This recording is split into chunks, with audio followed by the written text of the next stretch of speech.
I kind of like lakes. I always loved lakes. When I was a kid growing up, I've been around lakes, and that just happened to be an area that I was interested in.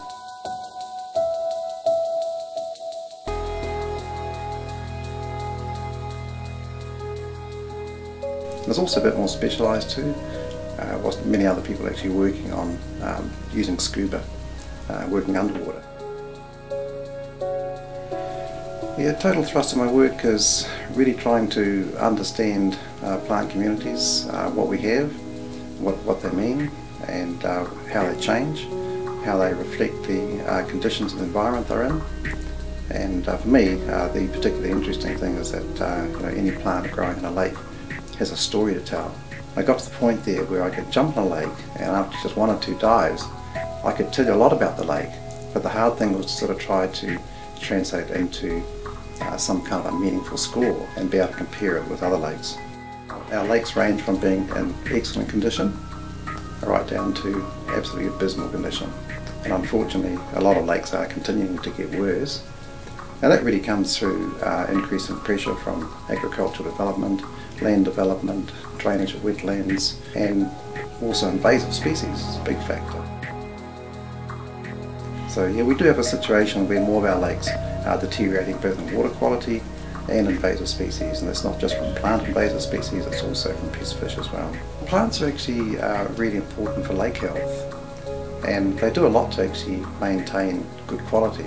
The trick here is to sort of try and get the right balance of plants. The invasive plant species, although they can still be beneficial, they certainly aren't as good as actually having the native plants.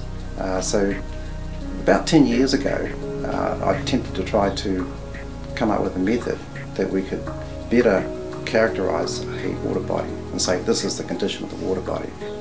One simple example: if you have plants growing down into deep water, then that reflects good water clarity, because plants are limited by water clarity. And the good thing about plants is that they're kind of like are rooted. They can't go anywhere, they can't run away. They're not like fish. Fish can just swim away, and it's very hard to get a good idea of what fish are in a lake. Think about plants, they basically integrate those conditions. They stay in the same place while they're there, they actually mean something. And so that's when I developed this Lake SPI, SPI, stands for Submerged Plant Indicators.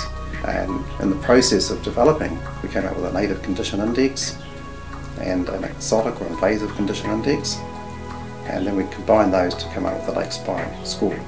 Now the interesting thing here is that we can actually compare any lake to another lake, and we can do that because we identify what the pristine and original condition of the lake would have been, and we can score the current condition relative to that original score.